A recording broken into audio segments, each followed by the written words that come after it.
പട്ടായയിൽ 2 ദിവസം മാത്രമേ ഞങ്ങൾക്ക് കിട്ടിയുള്ളൂ. അതിൽ ഒരു ദിവസം വൈകുന്നേരം വരെയും കോറൽ ഐലൻഡ് ആയിരുന്നു. കോറൽ ഐലൻഡിൻ്റെ ബാക്കി വിശേഷമാണ് ഈ വീഡിയോയിലുള്ളത്.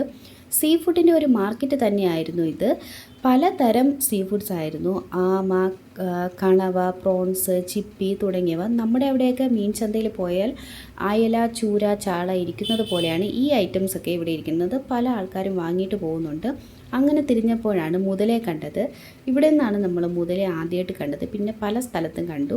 ഒരാൾ കൂളായിട്ട് കഴിക്കുന്നുണ്ട്. നമുക്കും ചിക്കൻ എന്ന് പറഞ്ഞിട്ട് തന്നാൽ കഴിച്ചു പോകും. അങ്ങനെയാണ് അവർ കട്ട് ചെയ്ത് കുക്ക് ചെയ്ത് വെച്ചിരിക്കുന്നത്.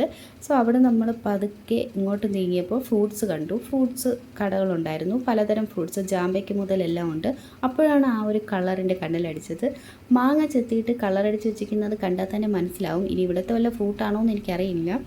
കട്ട് ചെയ്തൊക്കെ ഫ്രൂട്ട്സ് വെച്ചിട്ടുണ്ടായിരുന്നു. പിന്നെ ഈച്ചയൊക്കെ കയറുന്നത് കണ്ടിട്ട് അതും വാങ്ങാൻ നിന്നില്ല. ഒരു ടെൻഡർ കോക്കനട്ട്, ഒരു കരിക്കും വെള്ളം കുടിക്കാമെന്ന് വെച്ചിട്ട് 50 തായ്ബത്ത് കൊടുത്ത് വാങ്ങിച്ചു. നമ്മുടെ അവിടുത്തെ ടേസ്റ്റ് ആയിരിക്കും എന്നാണ് കരുതിയത്. പക്ഷേ 3 പേർക്കും അത്രയ്ക്ക് ഇഷ്ടപ്പെട്ടില്ല. എന്തായാലും തായ്ലൻഡിലെ കരിക്കിൻ്റെ ടേസ്റ്റ് എന്താണെന്ന് ഞങ്ങൾ അറിഞ്ഞു. എന്നിട്ട് അവിടുന്ന് പതുക്കെ നീങ്ങിയപ്പോൾ ടോപ്പ് വ്യൂ കണ്ടു. നേരത്തെ പോയ ബീച്ചിൻ്റെ ടോപ്പ് വ്യൂ ആയിരുന്നു. കാണാൻ നല്ല ഭംഗിയുണ്ടായിരുന്നു. ഫോട്ടോസൊക്കെ മിക്കവരും എടുക്കുന്നുണ്ടായിരുന്നു. ഇവിടുന്ന് കാണുമ്പോഴാണ് ആ ബീച്ചിൻ്റെ കളർ ക്ലിയറായിട്ട് നമുക്ക് മനസ്സിലാവുന്നത്. അങ്ങനെ അത് കഴിഞ്ഞിട്ട് മുന്നോട്ട് പോയപ്പോൾ ഇതുപോലെ ഒരു ആർച്ച് കണ്ടു. കണ്ടിട്ട് ഒരു ക്ഷേത്രം പോലെ തോന്നി. എന്താണെന്നറിയാതെ ഉള്ളിലോട്ട് കയറി. ടിക്കറ്റൊന്നും ഉണ്ടായിരുന്നില്ല. ഉള്ളിലിങ്ങനെ കുറച്ച് രൂപങ്ങളൊക്കെ ഉണ്ട്. നല്ല രീതിയിൽ കൊത്തി ചെയ്തിട്ടുണ്ട്.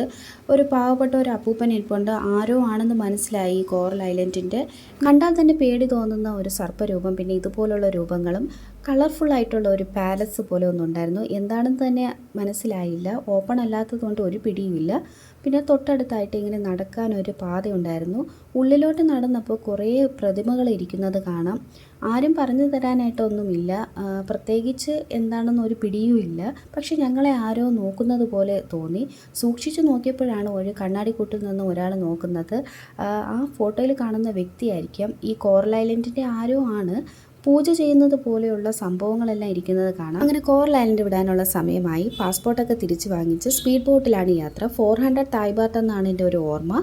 സ്പീഡ് ബോട്ടിൽ ആദ്യമായിട്ടാണ് കയറുന്നത്. UVA മൊത്ത് സ്പീഡ് ബോട്ടിൽ ഫസ്റ്റ് കാലെടുത്ത് വയ്ക്കുന്നതാണ് എനിക്ക് പേടി, സ്ലിപ്പാകുമോ എന്ന്. ഉള്ളിലോട്ട് കയറിയപ്പോൾ സീറ്റില്ലാതെ നിൽക്കേണ്ടി വരുമോ എന്നായി പേടി.